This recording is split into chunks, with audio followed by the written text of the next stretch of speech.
sound, and we'll go to that in a minute.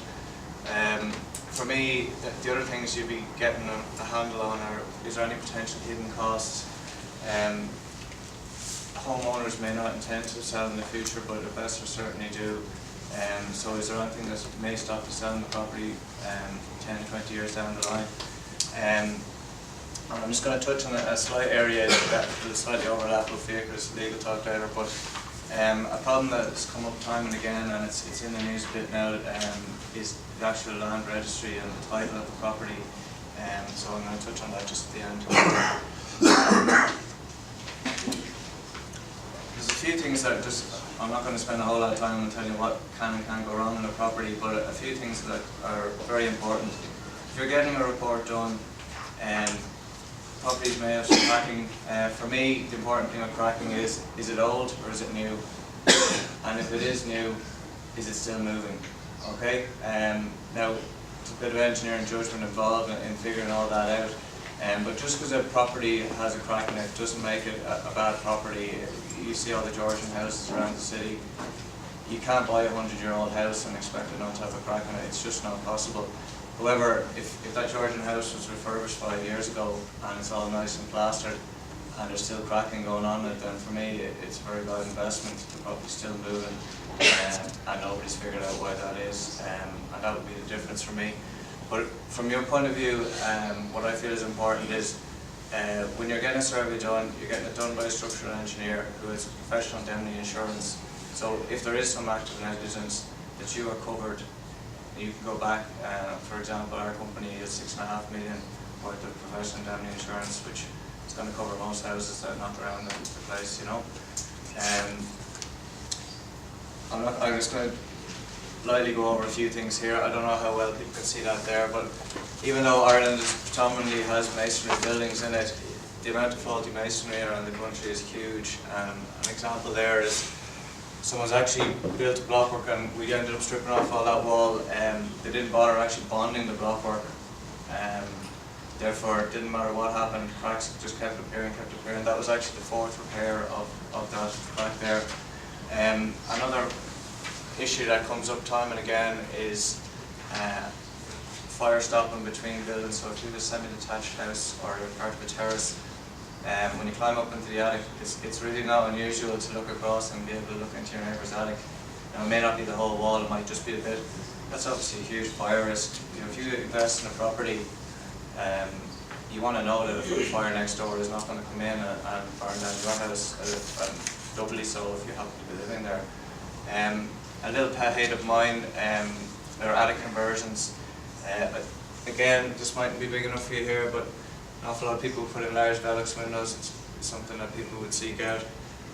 If you go and cut an ordinary prefabricated truss, you have to reinforce it. Before you ever put anything, there has to be extra reinforcement put in there in the way of extra timbers.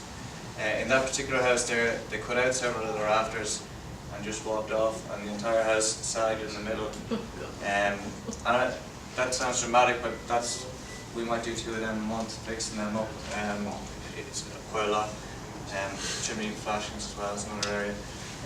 From your point of view as an investor or as a homeowner, what you're really trying to do is minimise the risk. You know, nothing is 100%. You're minimising the risk that somehow a very large cost that you haven't budgeted for isn't going to appear at the end. For me there, the major one is rising damp. And I think if you're going to buy a historical property, you have to assume that there is going to be rising damp, and you're going to have to budget a cost for eliminating that, whether it be injecting a DPC into the wall or anything of that nature to prevent the moisture rising up. A couple of other small ones that just come up. A very small thing like having no ventilation in the attic. I mean, over the years, all the timbers get moulded and rotted, and you end up replacing an entire roof, and that can be 20 grand's worth of work right there for the sake of a couple of small vents either side. Okay, and I'm going to leave the rest alone for the moment. On the impediments to future sale, there's lots of them, but I think these are the ones at the moment. An example would be a buzzword at the moment is pyrite damage. Pyrite is basically a mineral that is shouldn't be in the hardcore under foundations and floors, but a couple of quarries have provided it over the last few years, and so there's a large number of properties are suffering from it. Most of these properties are pretty much unsellable until that's fixed. Everyone knows about it as soon as the word is out that there's power in an estate. And we represent a huge amount of people where we've gone in and fixed the power problem, and that's the only way they could sell the property. So obviously you don't want to walk into that situation at all. If there's been alterations, the likes of extensions, I've touched on attic conversions already, you want to make sure that they have been designed by somebody and that you've got a certificate of compliance with the building regulations. Sorry for the big spiel, but that's very important. If you're conveyancing something, if you're leasing something out, that may be required. It's not really very well done in Ireland, but if you convert an attic, you have to basically put fire doors on the first floor and ground floor, and I think we'll all agree, I don't think any of you have ever seen that done. I'd say at most maybe 5% of the attics that I've ever inspected have had that done properly, but that is a requirement of the building regulations, and that using it as a bedroom upstairs is unsafe without that.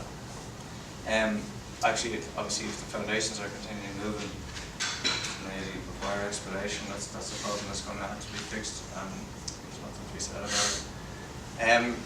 I'm going to skip over the first two. They're fairly straightforward. There's a definition of what is habitable space with regards to how high the ceilings are and ventilation and whatnot. It's just important to know that if someone is selling you something like a bedroom, Ken is going to touch on upgrading properties later on, that they meet that criteria. If a bedroom isn't meeting that criteria, it shouldn't be sold or leased to you as a bedroom. It's a very no-brainer one really. Check the area of the house. Is it what people are selling? I doubt that's ever checked, to be quite honest. For me, something that's come up an awful lot, and my colleague Gordon White is on a task force for property boundaries that's been formed on this. There's a huge problem in Ireland with the maps that are used to define a folio. Basically, if you own a property, it's defined in what's called a folio, which is a written statement that most solicitors would be au fait with, and a map. Okay, and the map that was used to create that folio is called the dealing map, and that's held hard copy in land registry. A problem that has come up really is, well, following the digitalisation of all that system, there's now differences between the map.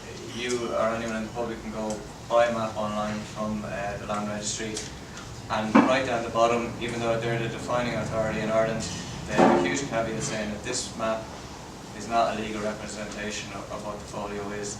The only one is the dealing map, and the only one who can get that is the vendor. So a very important thing, if you're doing searches at all, whether at auction or anywhere, is to find out, is the map that's been offered to you as the transfer map, which will go with your contract, does that match the dealing map of the original folio? Because if it doesn't, you might find that you don't own a certain part of your back garden. The main thing that's happened really is that the boundaries have slightly changed. So if someone has built a wall, you might actually own 5 metres beyond that wall. You'll never know until you check the dealing map, that kind of thing. Okay. Sorry, and just to say, I mean, if I want to run over that very quickly, tftv.ie kind of explains the problems that we're talking about there. So just to round up really, the numbers I put in there are gone, so I suppose what I was saying is people will be talking about bidding on a house. It might be 200 grand, might be 5 million. The kind of money you're talking about for a proper pre-purchase survey is going to be in the region of maybe 300 to 800 euro, depending on the size of the property. You can see yourself for the peace of mind, but also for the protection that's going to give you. It really is a no-brainer. Like, it would be just madness to bid on any property and not have a pre-purchase survey done first. So I'm going to leave it at that. Thanks for your time. That's great.